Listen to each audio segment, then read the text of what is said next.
Hello guys, good morning all of you. So दोस्तों, मैं प्रशांत आप सभी का आपकी अपनी क्लासेस नाम क्लासेस में एक बार फिर से स्वागत करते हैं। सो दोस्तों, आज हम आपको नेक्स्ट वीडियो में पिछले वीडियो में हमने बात की थी डाइजेस्टिव सिस्टम की। उसके बाद हम उसी को कंटिन्यू करते हुए बिहार एसआई के मेंस एग्जाम को देखते हुए उसी वीडियो को उसी चैप्टर को कंटिन्यू कर रहे हैं। सो दोस्तों, हम पिछली वीडियो में टीथ और टंग पढ़ा था। उसके बाद हम पढ़ेंगे स्लाइवा, हिंदी में कहते हैं इसको लार। तो इसको पढ़ने से पहले आपको कुछ समझा देना चाह रहे हैं। इसमें देखते हैं जो स्लाइवा होती है, जो हमारे माउथ में स्लाइवा होती है, वो हमारे प्रतिदिन 1 से 1.5 लीटर प्रतिदिन स्लाइवा का सिक्रेशन होता है। वो जो हम लोग स्टार्च खाते हैं, कार्बोहाइड्रेट खाते हैं, उसका जो डाइजेशन होता है ना, वो माउथ से ही चालू हो जाता है। कहाँ से चालू होता है? माउथ से ही चालू हो जाता है। उसके बाद माउथ के बाद सीधा स्टमक में जाता है। स्टमक में 3 भाग मैंने बताया था, कार्डिक, फंडिक, फ्लोरिक। उसके बाद स्टमक में डाइजेस्ट होता है। स्टमक में 3 चैम्बर होते हैं। उसके बाद वो लीवर में जाता है। लीवर में गैस्ट्रिक जूस, यानी इसको हम बोलते हैं गैस्ट्रिक जूस बोलते हैं, उससे मिक्स होके हमारा फूड पैंक्रियाज होते हुए स्मॉल इंटेस्टाइन में जाता है। स्मॉल इंटेस्टाइन में जो स्मॉल इंटेस्टाइन है उसको हमने बताया था कि 3 भागों में डिवाइड होती है, डिओडिनम, जेनुनम, इलियम। इसका शॉर्टकट मैंने बताया था DJI। उसके बाद जो हमारे लास्ट जो डाइजेशन का एंड पॉइंट होता है वो हमारे इलियम में होता है, जो स्मॉल इंटेस्टाइन यानी छोटी आंत का सबसे लार्जेस्ट पार्ट होता है। तो दोस्तों, आज हम फिर चालू करते हैं स्लाइवा। स्लाइवा को हिंदी में क्या कहेंगे? लार। स्लाइवा कहते हैं, हिंदी में कहते हैं लार। अभी हमने आपको बताया था जो स्लाइवा है उसको लार कहते हैं। यह हमारे बॉडी में प्रतिदिन 1.5 लीटर प्रतिदिन सिक्रेट होती है। इसको देखते हैं, हमारे शरीर में 1.5 लीटर पर डे सिक्रेट होती है, निकलती है। इससे क्या होता है कि हमारा जो स्टार्च होता है उसका डाइजेशन माउथ से ही चालू हो जाता है। इसके बाद देखते हैं इसकी लास्ट स्लाइवा है, ये तीसरा पॉइंट है। इसका जो पीएच वैल्यू की बात कर लेते हैं। इसका पीएच वैल्यू कितना होता है? 6.4 to 8। इसका पीएच वैल्यू की बात कर लेते हैं। इसका पीएच वैल्यू होता है, पीएच वैल्यू 6.4 से 8 कितना होता है? 6.4 से 8। जब पीएच वैल्यू का मतलब क्या होता है आप लोगों को पता होगा। जो पीएच वैल्यू का मतलब क्या होता है इसको देखते हैं। जो हमारी एक स्केल होती है, ये मान लो ये हमारी एक स्केल है, ठीक। इसलिए इस स्केल में ये जो आपका है यहाँ पे 7 होता है, ठीक। जब ये 7 होता है और 7 के बाद यहाँ पे ये लाइन ऐसे ऐसे आ जाती हैं, इधर ऐसे भी, इधर भी जाती है। तो यहाँ पे इधर घटता जाएगा 4, 6, 5, 4, 3, 2, 1। उसके बाद इधर बढ़ता जाएगा 8, 9, 10, 11, 12, ठीक है। यहाँ तक 14 तक जाता है, 13 और ये 14। अब इसमें क्या देखते हैं, जो ये 7 है आपका, ये अगर यहाँ पे किसी चीज की पीएच वैल्यू होती है तो उसको क्या बोलेंगे? उदासीन। क्या बोलेंगे? उदासीन, इसको बोलेंगे उदासीन, यानी इंग्लिश में कहते हैं इसको न्यूट्रल, न्यूट्रल। उसके बाद जैसे हम इसको इधर बढ़ते आएंगे, ऐसे इधर घटते जाएंगे, घटते जाएंगे तो ये इधर क्या होगा, एसिडिक, एसिडिक, एसिड होता है। इधर जब बढ़ते जाएंगे 7 के बाद बढ़ते जाएंगे, इधर क्या होगा, बेस, इधर क्या होगा, बेस होगा। अब जो हमारा जो, अब इसको हमको बताने का तात्पर्य यही है कि जो हमारी लार है ये 6.8 6.4 से 8.0 तक होता है। इसको क्या, ऐसे इसको आसान भाषा में क्या कह सकते हैं, दिस या एसिडिक, एसिडिक टू बेसिक होती है। क्या होती है, एसिडिक टू बेसिक होती है लार। उसके बाद देखते हैं लार में जो देखते हैं, इसका जो लार निकलती है तो आप लोगों के मन में एक क्वेश्चन उठ रहा होगा, इस बताइए सर, आप बताइए कि जो लार है, लार में क्या क्या चीज पाया जाता है। तो इस लार में तो 99% केवल वाटर पाया जाता है।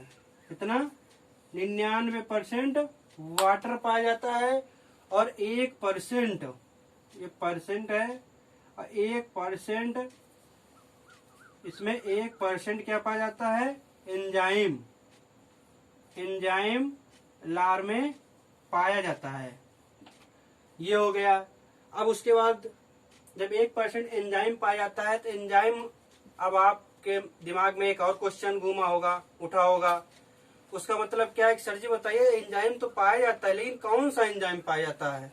एंजाइम तो बहुत सारे होते हैं बॉडी में, तो इसमें एंजाइम कौन सा पाया जाता है।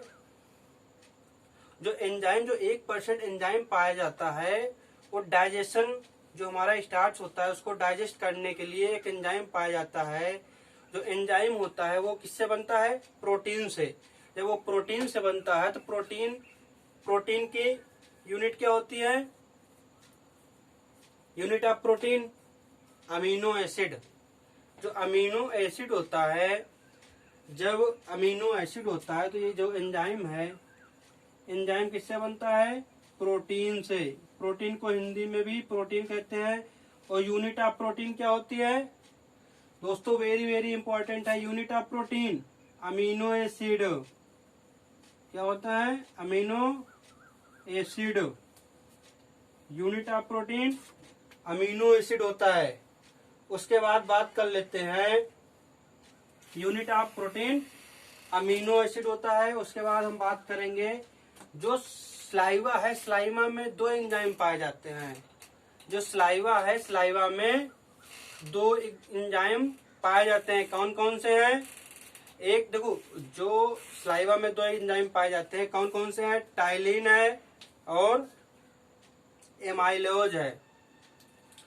टाइलिन नंबर 1 पे टाइलिन आता है, नंबर 2 पे लाइसोजाइम। क्या आता है नंबर 2 पे, लाइसोजाइम। नंबर 2 पे लाइसोजाइम आता है। उसके बाद बात करते हैं, नंबर 2 पे लाइसोजाइम आता है। सबसे पहले आप इसको लिख लीजिए, उसके बाद एंजाइम के बारे में बात करते हैं। 10 सेकेंड टाइम है, इसको आप फटाक से नोट करिए।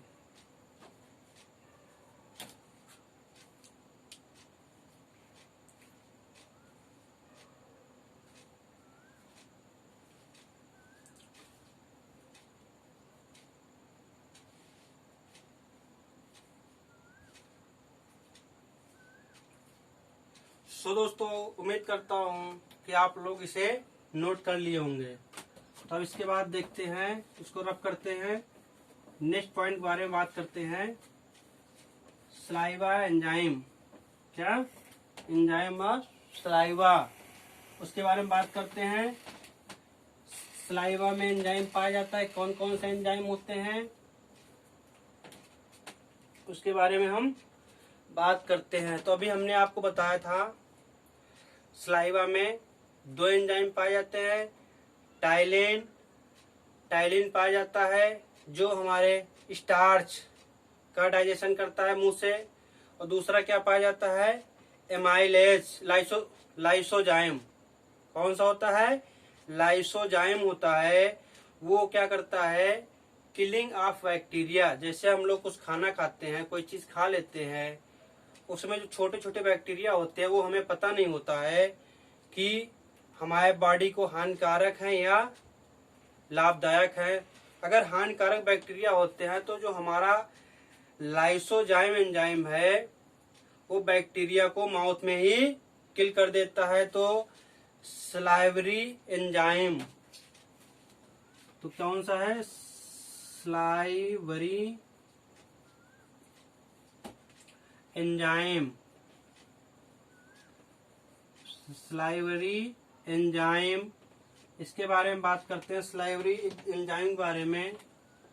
तो इसमें नंबर 1 पे कौन सा पाया जाता है, टाइलिन। टाइलिन हम कैसे लिखेंगे, इसमें पी साइलेंट होता है, तो इसमें क्या लिखा जाएगा, पी टाइलिन। जो टाइलिन है ये टाइलिन होता है। इसमें टाइलिन से क्या होता है,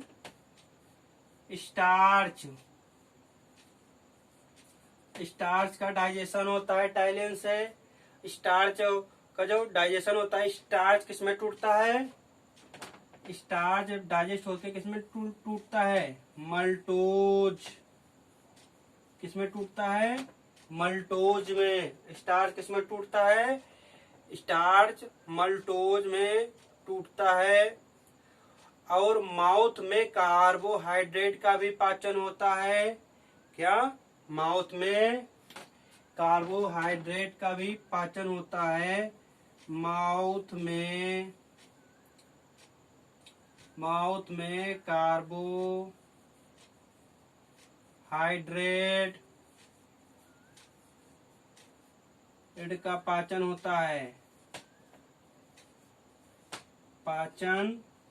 होता है,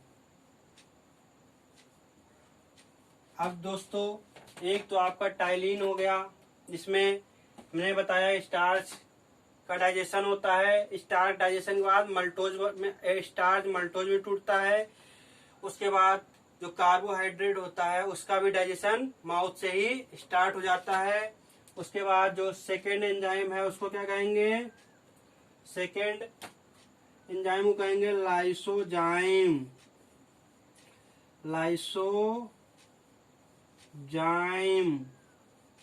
सेकेंड कौन सा है, लाइसोजाइम। सेकेंड एंजाइम कौन सा है, लाइसोजाइम के बारे में बात करते हैं। Killing of bacteria in mouth.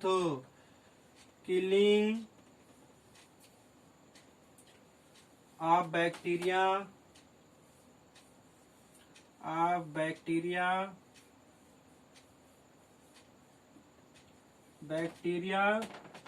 In mouth. Killing of bacteria in mouth. अब इसके बाद आगे देखते हैं, आगे क्या होता है। जो हमारा जो भोजन का पार्ट होता है, जैसे हम खाते हैं दांत से, उसको च्यूइंग करते हैं, चबाते हैं। उसके बाद जब हमारा starch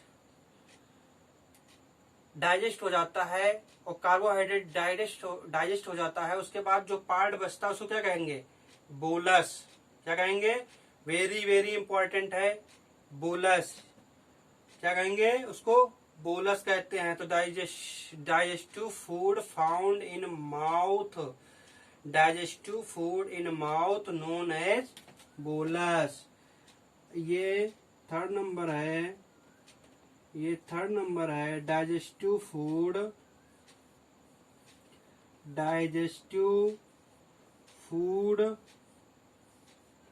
in mouth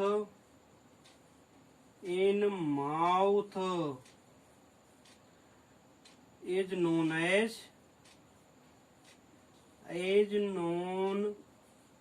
as bolus. क्या, बोलस। दोस्तों ये जो डाइजेशन है हमारे माउथ में पाया जाता है। डाइजेस्टिव फूड जब स्टार्च हमारा जो स्टार्च है वो जब डाइजेस्ट हो जाता है माउथ में, तो उसके बाद जो फूड बनता है उसको हम क्या बोलेंगे? बोलस। दोस्तों ये वेरी वेरी इंपॉर्टेंट है। अभी हम आपको बताएंगे जैसे हमारा फूड शरीर के जो डिफरेंस आर्गन में पहुंचता है तो उसका नाम चेंज होता रहता है। इसके बाद देखते हैं, अब तो ये हमने बात कर ली सलाइवरी ग्लैंड की, और उसके बाद देखते हैं अभी इसको जो हमने बताया है, इसके बाद आगे नेक्स्ट बात करते हैं पॉइंट वाइज में। आगे क्या है, देखो जो हम नेक्स्ट पॉइंट बताएंगे उसमें डाइजेशन जो है माउथ से स्टार्ट होता है और एंड कहाँ पे होता है? स्मॉल इंटेस्टाइन के इलियम में। कहाँ पे होता है? स्मॉल इंटेस्टाइन के इलियम में होता है।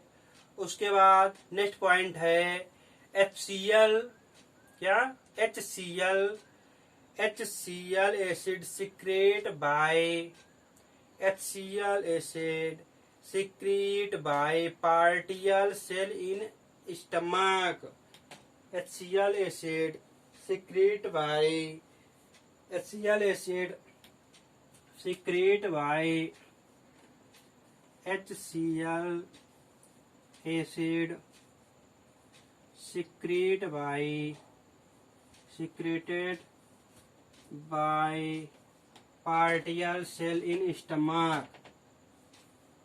partial cell in stomach. दोस्तों इसको हम स्टमक बोलते हैं, लेकिन इसका जो प्रोनाउंसिएशन लिखा क्या जाता है? स्टमच। प्रोनाउंसिएशन में हम इसको स्टमक बोलते हैं। फिर उसके बाद देखते हैं इन स्टमक जो पीएच ऑफ HCl है, जो हमने पीएच वैल्यू की बात करी थी, उसमें जो पीएच ऑफ HCl है वो कितना है? 1.3 to 2.3। pH of HCl 1.3 to 2.3। 1.3 to 2.3। अब देखते हैं, पहले आप इसको नोट कर लीजिए, फिर उसके बाद नेक्स्ट पॉइंट की बात करते हैं। तो आप इसको 10 सेकंड में फटाक से नोट करिए।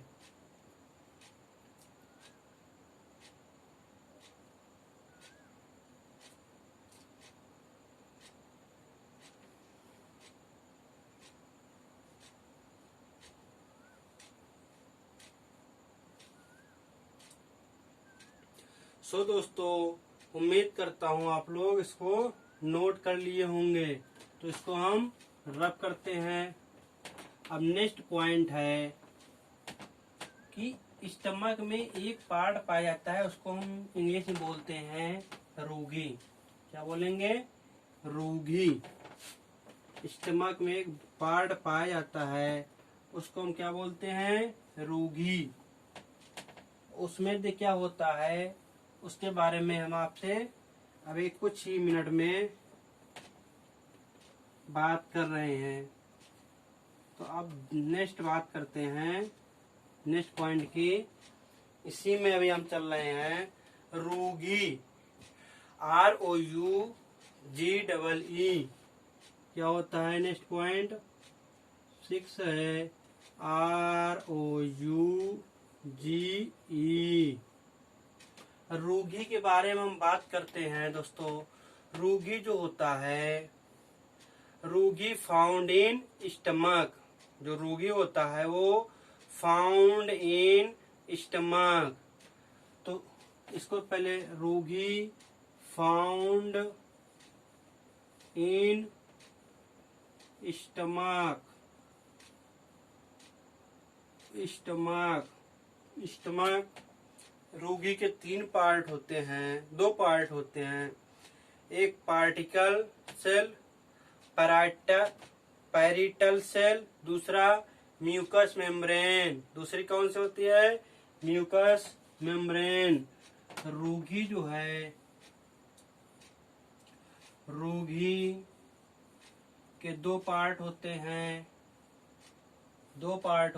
एक तो होता है पैराइटल सेल, दूसरा होता है म्यूकस मेम्ब्रेन।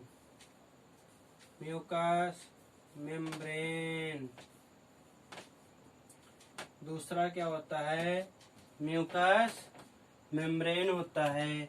रूघी जो है हमारे स्टमक में पाया जाता है। उसके बाद बात करते हैं नेक्स्ट पॉइंट की बात करते हैं। नेक्स्ट पॉइंट ये है, नेक्स्ट पॉइंट के बारे में बात करते हैं। पहले आप इसको नोट कर लीजिए, उसके बाद हम नेक्स्ट पॉइंट के बारे में बात करते हैं। अच्छा, आप लोग ये समझ रहे होंगे कि सर जी रूघी के बारे में तुम बताए नहीं, रूघी पाया कहाँ जाता है। तो रूघी जो होता है वो स्टमक में एक आंतरिक पार्ट में एक पतली सी झिल्ली होती है, मेम्ब्रेन होती है, उसको हम क्या बोलेंगे, रूघी बोलते हैं। उसके बाद देखते हैं नेक्स्ट पॉइंट क्या है, mucus membrane found in stomach for protection from HCl। Mucus membrane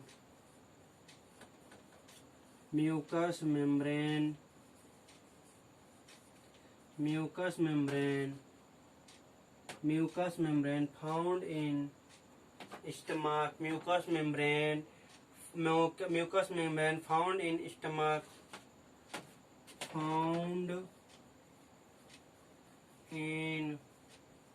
stomach, from HCl membrane,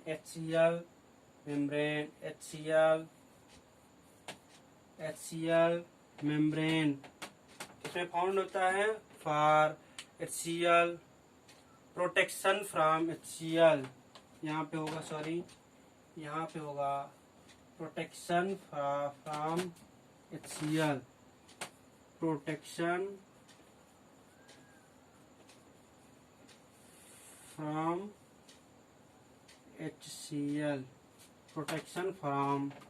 HCl। उसके बाद नेक्स्ट पॉइंट के बारे में बात करते हैं। HCl help in killing of bacteria. HCl help in stomach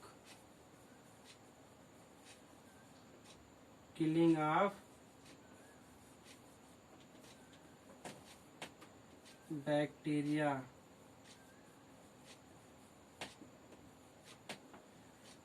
killing of stomach, killing of bacteria, यहाँ पे ऑफ है, किलिंग ऑफ बैक्टीरिया। उसके बाद दोस्तों ये आपका पार्ट समाप्त होता है। नेक्स्ट बात करेंगे गैस्ट्रिक जूस की। किसकी बात करेंगे, गैस्ट्रिक जूस की। सो दोस्तों इसको आप पहले लिख लीजिए, फिर उसके बाद हम गैस्ट्रिक जूस की बात करेंगे। 10 सेकेंड टाइम है, उसके बाद हम गैस्ट्रिक जूस की बात करेंगे।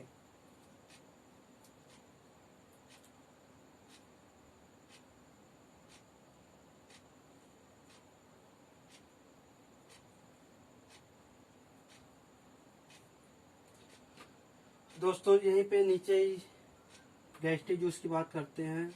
गैस्ट्रिक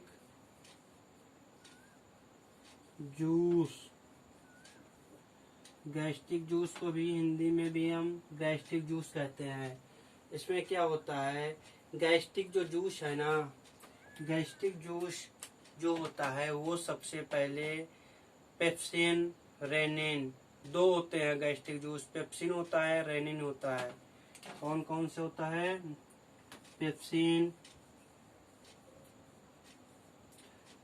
दूसरा रेनिन। कौन सा होता है, पेप्सिन और रेनिन। इनका अलग अलग काम होता है। पेप्सिन जो होता है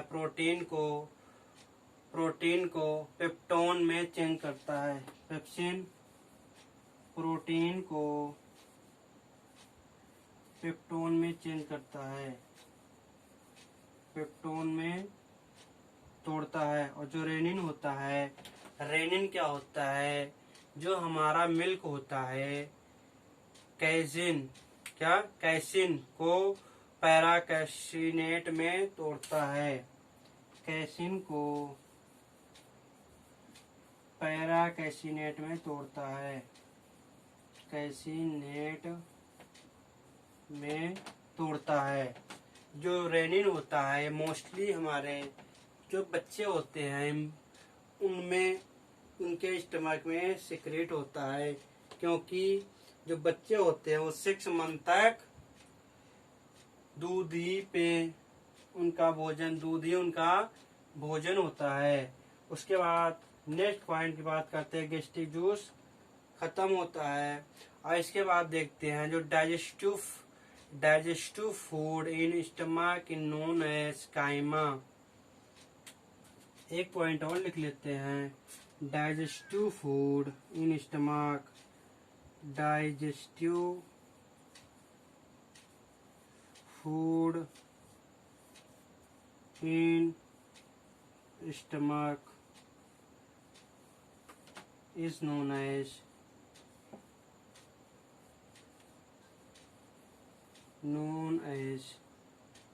काइमा। ये भी इम्पोर्टेंट है। सो दोस्तों, अब नेक्स्ट पार्ट की बात करेंगे लीवर की। किसकी बात करेंगे? लीवर की। लीवर की बात करेंगे। लीवर की बात करने से पहले आप इसको पहले नोट कर लीजिए। हमें लग रहा है ये ऊपर वाला आप लोग नोट कर चुके हैं, तो इसको हम रफ करते हैं, इसको हम रफ करते हैं। उसके बाद हम नेक्स्ट पॉइंट के बारे में बात करते हैं। नेक्स्ट पॉइंट के बारे में बात करते हैं। जो नेक्स्ट पॉइंट वो है जो सबसे हमारे बॉडी का सबसे लार्जेस्ट पार्ट है, हाईवेस्ट है, इसको हम कहते हैं सबसे भारी भरकम वाला जो पार्ट है, उसके बारे में हम बात करेंगे। उसका नाम है लीवर, यानी आमाशय। हिंदी में उसको क्या बोलेंगे? लीवर बोलेंगे। लीवर का जो वेट होता है वो 1800 ग्राम का होता है। लीवर का वेट 1800 ग्राम का होता है। आपको लीवर देखने को मिल जाएगा, जो हमारा थंबनेल है उसमें हम लीवर, स्टमक और इंटेस्टाइन का ही फिगर लगा रखे हैं। उसमें आप लोग देख लोगे वैसा ही लीवर होता है। लीवर का मोस्टली जो आकार होता है ये ऐसा होता है। लीवर का आकार ये आपका लीवर होता है। इसको हम क्या बोलेंगे? Figure liver. लीवर होता है। एक हमारे पास ये जो लीवर होता है, लीवर की रीजनरेशन यानी पुनरावृत्ति की क्षमता बहुत होती है। लीवर अगर डैमेज हो जाता है तो लीवर, कोई नया नहीं लीवर लगाया जाता है इसमें। अगर किसी पेशेंट का, किसी व्यक्ति का लीवर डैमेज होता है तो इसमें जो दूसरा लीवर होता है, जो दूसरे व्यक्ति का लीवर होता है, उसकी कुछ सेल इसमें लगा दी जाती हैं काट के, जिससे जो सेल लगा दी जाती है उससे जो हमारा लीवर है पुनः रीजनरेट हो जाता है, तो और वो काम करने लगता है। तो अब देखते बात करते हैं लीवर की। किसकी बात कर रहे हैं? लीवर की। हिंदी में इसको क्या कहेंगे? लीवर को आमाशय कहते हैं। नहीं, सॉरी, लीवर को हिंदी में कहते हैं, हाँ आमाशय बोल दो, आमाशय कहते हैं। जो लीवर के ऊपर का एक जो पार्ट होता है ना, उसको हम बोलेंगे पित्ताशय, यानी गाल ब्लैडर बोलते हैं। उसको हम क्या बोलेंगे? गाल ब्लैडर बोलते हैं। इसको हम क्या मोस्टली बोलते हैं? आमाशय। हिंदी में आमाशय बोलते हैं। दोस्तों, अगर आपको बायोलॉजी पढ़ना है ना, तो मोस्टली इसको इंग्लिश में पढ़ने की लिखने की हैबिट डालें।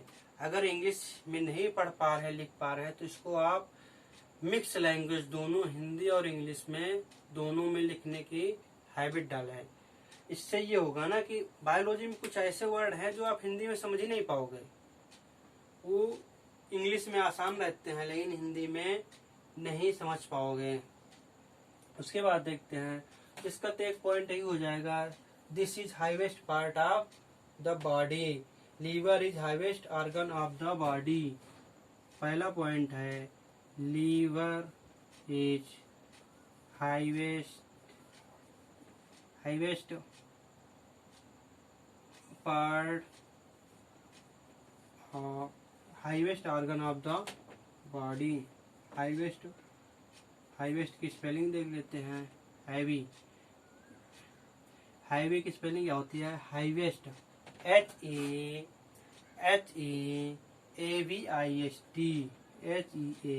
HAVIST organ of the body. इसका जो वेट की बात करते हैं, वेट कितना होता है? 1800 ग्राम। वेट कितना होता है? 1800 ग्राम इसका वेट होता है, जो लीवर होता है। अब क्वेश्चन दो पूछ जाते हैं एग्जाम में। एक तो पूछा जाता है कि बॉडी में सबसे बड़ा ऑर्गन कौन सा है? तो अगर एक तो स्किन होता है ये वाला, ये पूरे शरीर में सबसे बड़ा ऑर्गन होता है। और दूसरा होता है कि दूसरा क्वेश्चन ये पूछ जाता है कि बताइए सबसे हाईएस्ट या largest part of the body in intestine. एक इंटेस्टाइन होता है, एक एंडोक्राइन होता है, जो आंतरिक पार्ट में सबसे हैवी पार्ट कौन सा होता है? वो लीवर होता है। और इसके बाद liver is largest gland in human body. Next point बात करते हैं, liver is largest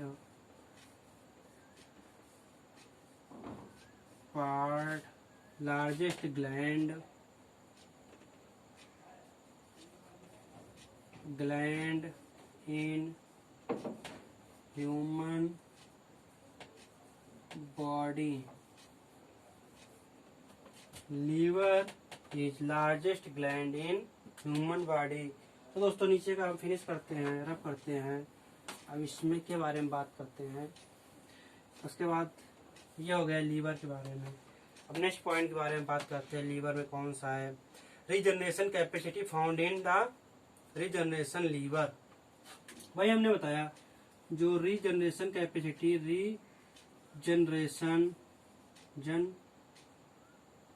regeneration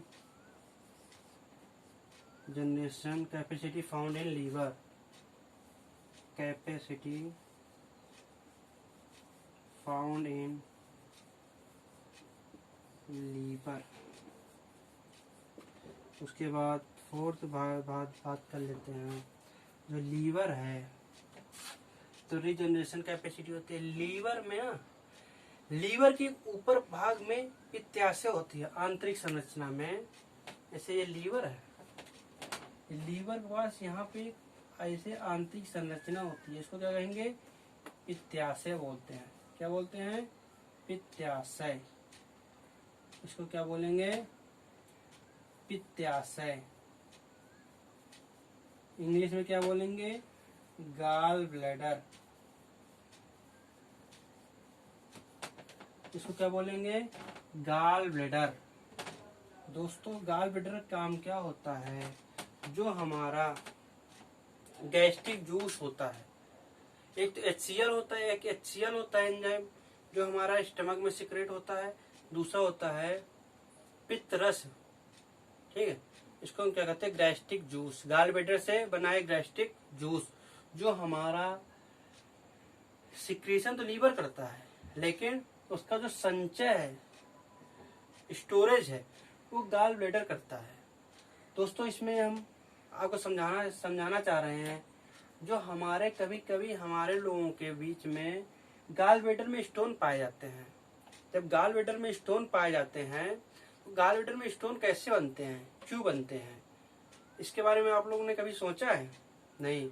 gall bladder, जैसे हमारा जो कोलेस्ट्रॉल है, जैसे हम लोग जो खाना खाते हैं या जो फास्ट फूड खाते हैं, उसमें हम लोग जो ऑयल होता है ना, जैसे हम लोग समोसा पसंद है, पिज्जा पसंद है, बर्गर, ये फास्ट फूड है, इसमें जो ऑयल होता है ना, ऑयल में समोसा निकलते हैं, फिर उसके बाद ठंडा हो जाता है, फिर जब समोसा निकालना होता है, पकाना होता है, फिर उसको गर्म कर देते हैं।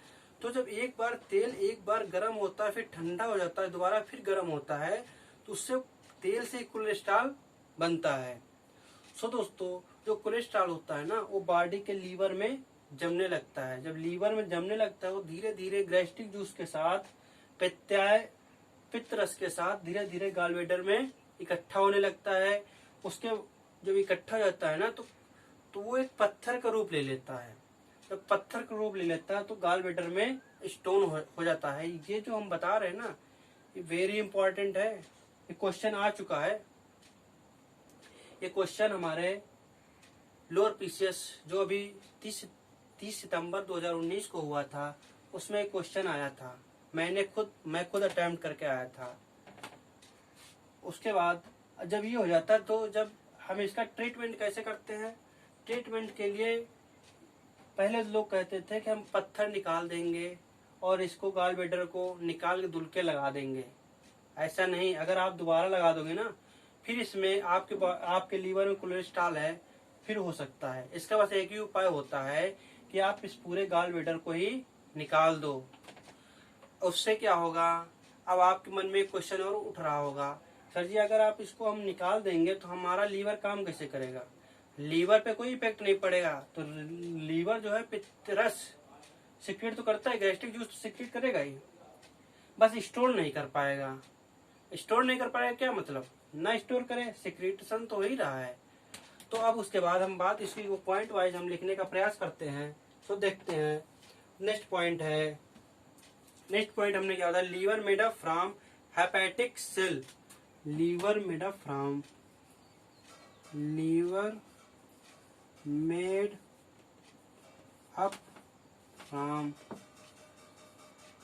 hepatic cell।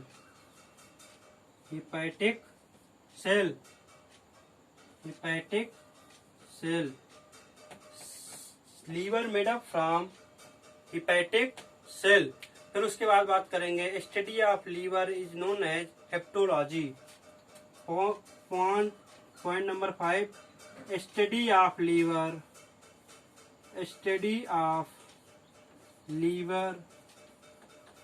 is known as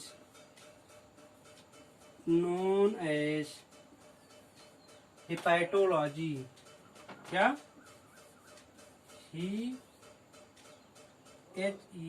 hepatology क्या बोलेंगे? Study of liver is known as hepatology. ये भी इम्पोर्टेंट है, इसको भी याद कर लेना। उसके बाद बोलेंगे hepatitis cause by virus. Hepatitis cause by virus. Next point करते हैं, hepatitis cause by virus. Hepatitis cause by virus. फिर उसके बाद हेपेटिक्स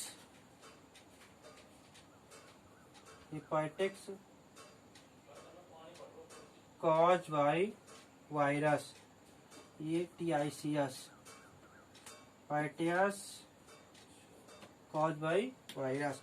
नेक्स्ट पॉइंट बात करते हैं, पहले आप इसको नोट करिए, फिर नेक्स्ट पॉइंट की भी आप बात करते हैं। उसके बाद बात कर लेते हैं हम नेक्स्ट पॉइंट की, जो हमारे शरीर में जो बाइल जूस पाया जाता है, बाइल जूस होता है, उसके बारे में नेक्स्ट पॉइंट में बात करते हैं नेक्स्ट पॉइंट के बारे में बात करते हैं। जो नेक्स्ट पॉइंट होगा पॉइंट नंबर 7, कौन सा होगा? पॉइंट नंबर 7 होगा। इसमें क्या होगा? पॉइंट नंबर 7 में हम बात कर लेते हैं bile juice secrete by liver then store in gall bladder.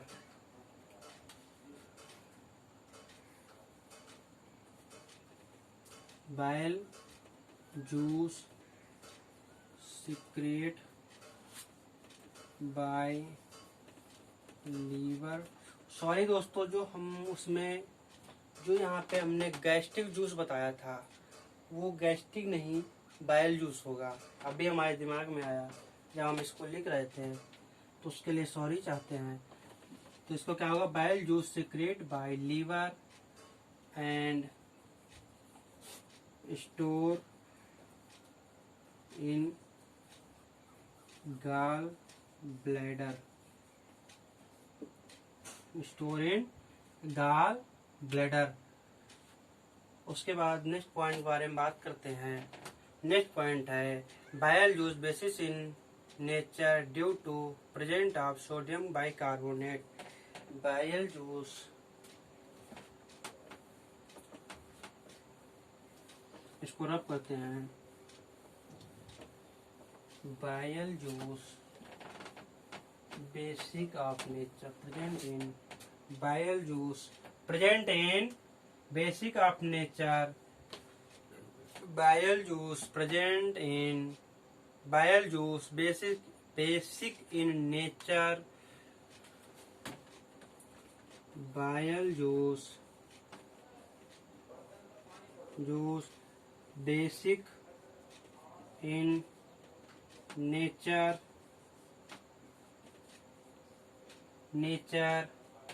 Bile juice basic in nature due to present of sodium bicarbonate. Due to present of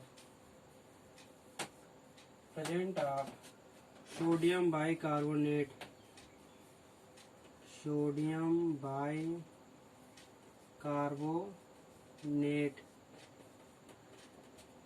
bicarbonate.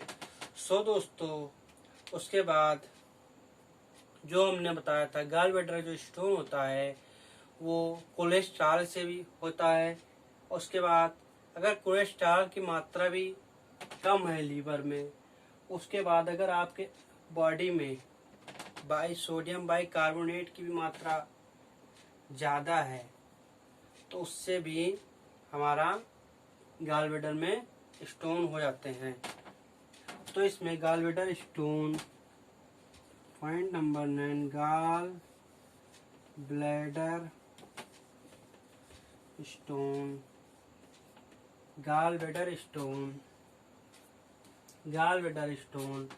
एक तो होगा आपका जो कोलेस्ट्रॉल है, अगर वो ज़्यादा है उससे भी लीवर डैमेज भी हो सकता है, स्टोन भी हो सकता है। और स्टोन इज देखो, अगर कोलेस्ट्रॉल होगा, cholesterol oblique sodium bicarbonate.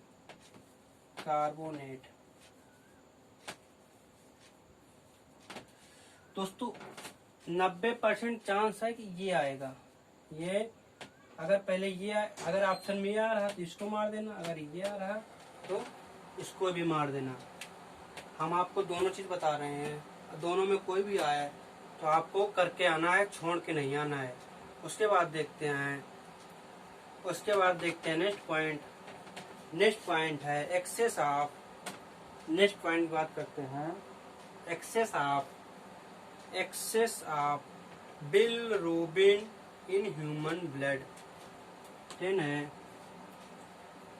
Access of bilirubin in blood. Excess of bilirubin in blood. then disease called jaundice, then disease called jaundice। jaundice को हिंदी में क्या कहेंगे? पीलिया,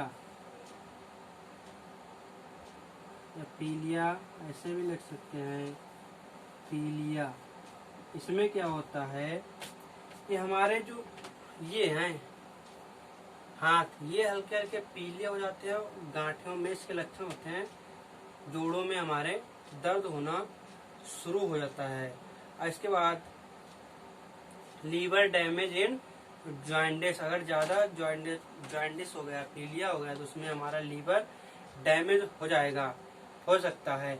उसके बाद देखते हैं jaundice is water burn disease. जो जॉइंटिस है वो वाटर बर्न डिजीज होती है। जॉइंटिस जो होती है वाटर बर्न डिजीज होती है। सबसे पहले आप इसको नोट करिए। उसके बाद नेक्स्ट पॉइंट की बात करते हैं।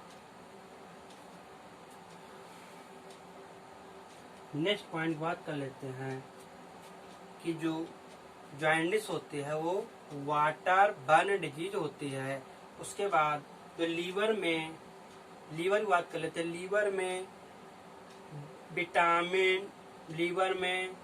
विटामिन डी एंड के, लीवर में विटामिन डी